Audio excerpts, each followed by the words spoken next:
ಎಲ್ಲರಿಗೂ ನಮಸ್ಕಾರಗಳು. ಸರ್ಕಾರಿ ಹಿರಿಯ ಪ್ರಾಥಮಿಕ ಅಥವಾ ಪ್ರೌಢಶಾಲೆ ಸಾಧನ ಪರೀಕ್ಷೆ 3 ಅಂದ್ರೆ FA3 model question paper with answers. ಈ ವಿಡಿಯೋದಲ್ಲಿ 8ನೇ ತರಗತಿ ವಿಜ್ಞಾನ ವಿಷಯಕ್ಕೆ ಸಂಬಂಧಪಟ್ಟಿರುವಂತಹ FA3 ಮಾದರಿ ಪ್ರಶ್ನೆ ಪತ್ರಿಕೆ ಜೊತೆಗೆ ಕೊನೆಯಲ್ಲಿ ಅವುಗಳ ಉತ್ತರವನ್ನು ನೋಡ್ತಾ ಹೋಗೋಣ. ಇಲ್ಲಿ 3 ಅಂಕದ ಅಬ್ಜೆಕ್ಟಿವ್ ಟೈಪ್ 3 ಪ್ರಶ್ನೆಗಳಿವೆ. ಪ್ರತಿಯೊಂದಕ್ಕೂ 1 ಅಂಕಗಳು. ಸಸ್ಯಗಳು ಮತ್ತು ವನ್ಯಜೀವಿಗಳ ಸಂರಕ್ಷಣೆಯಲ್ಲಿ ಅನ್ವಯಿಸಲಾಗುವ ಒಂದು ವಿಧಾನ: ನಾಗರೀಕರಣ, ಅರಣ್ಯನಾಶ, ಮರು ಅರಣ್ಯೀಕರಣ, ಜೀವ ವೈವಿಧ್ಯ. ಹದಿಹರೆಯವನ್ನು ಪ್ರವೇಶಿಸುವ ವಯಸ್ಸು ಸಾಮಾನ್ಯವಾಗಿ 11 ರಿಂದ 19, 12 ರಿಂದ 19, 13, 18, 12 ರಿಂದ 21.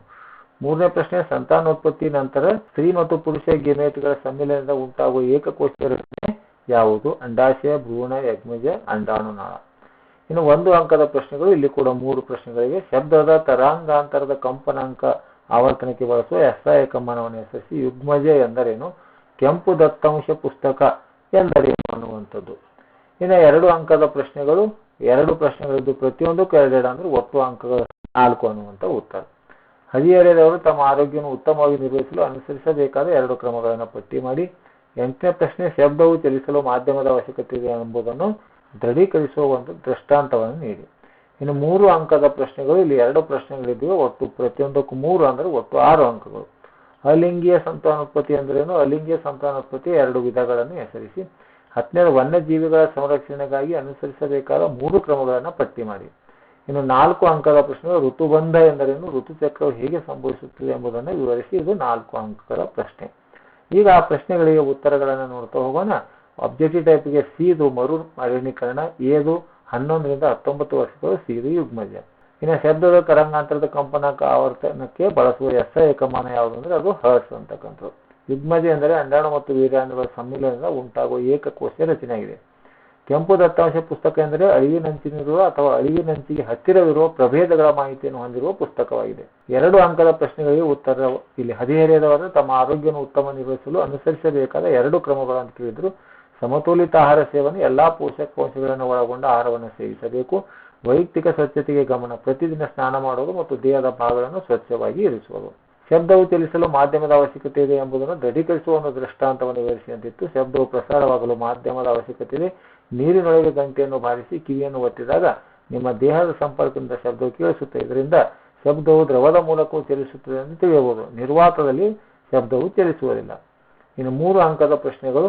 ಅಲಿಂಗಿಯ ಸಂತಾನೋತ್ಪತ್ತಿ. ಅಲಿಂಗಿಯ ಸಂತಾನೋತ್ಪತ್ತಿ ಎಂದರೆ ಗೆಮೆಟ್ಗಳ ಉತ್ಪಾದನೆ ಮತ್ತು ಸಮ್ಮಿಲನವಿಲ್ಲದೆ ಕೇವಲ ಒಂದೇ ಪೋಷಕ ಜೀವಿಯಿಂದ ನಡೆಯುವ ಸಂತಾನೋತ್ಪತ್ತಿಯಾಗಿದೆ. ಅಲಿಂಗಿಯ ಸಂತಾನೋತ್ಪತ್ತಿ ವಿಧಗಳಲ್ಲಿ ದ್ವಿದಳನ ಉದಾಹರಣೆ ಅಮೀಬಾದಲ್ಲಿ, ಮೊಗ್ಗು ಬಿಡುವಿಕೆ ಉದಾಹರಣೆ ಹೈಡ್ರಾದಲ್ಲಿ ಅಂತ.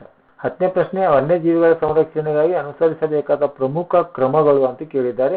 ರಾಷ್ಟ್ರೀಯ ಉದ್ಯಾನವನಗಳು ಮತ್ತು ಅಭಯಾರಣ್ಯಗಳ ಸ್ಥಾಪನೆ, ವನ್ಯಜೀವಿಗಳು ಮತ್ತು ಸಸ್ಯಗಳಿಗೆ ಸುರಕ್ಷಿತ ಪ್ರದೇಶಗಳನ್ನು ಒದಗಿಸುವುದು. 2ನೇದು ವನ್ಯಜೀವಿಗಳ ಹತ್ಯೆ ಮತ್ತು ಬೇಟೆಯನ್ನು ಕಾನೂನು ಮೂಲಕ ತಡೆಯುವುದು. ಸರ್ಕಾರವು ಕಠಿಣ ಕ್ರಮಗಳನ್ನು ಕೈಗೊಳ್ಳಬೇಕು. ಮರು ಅರಣ್ಯೀಕರಣ ಮತ್ತು ಸಾಮಾಜಿಕ ಅರಣ್ಯೀಕರಣ, ಕಳೆದು ಹೋದ ಅರಣ್ಯ ಸಂಪತ್ತನ್ನು ಮರಳಿ ಬೆಳೆಸುವುದು. ಇನ್ನು 4 ಅಂಕದ ಪ್ರಶ್ನೆಗೆ ಉತ್ತರ. ಋತುಬಂಧ ಅಥವಾ ಋತುಚಕ್ರ ಅಂತಕ್ಕಂಥ. ಋತುಬಂಧ ಎಂದರೆ ಸ್ತ್ರೀಯಲ್ಲಿ ಸಾಮಾನ್ಯವಾಗಿ 45 ರಿಂದ 50 ವರ್ಷಗಳ ವಯಸ್ಸಿನಲ್ಲಿ ಋತುಚಕ್ರವು ಸಂಪೂರ್ಣವಾಗಿ ನಿಂತು ಹೋಗುವ ಒಂದು ಪ್ರಕ್ರಿಯೆ.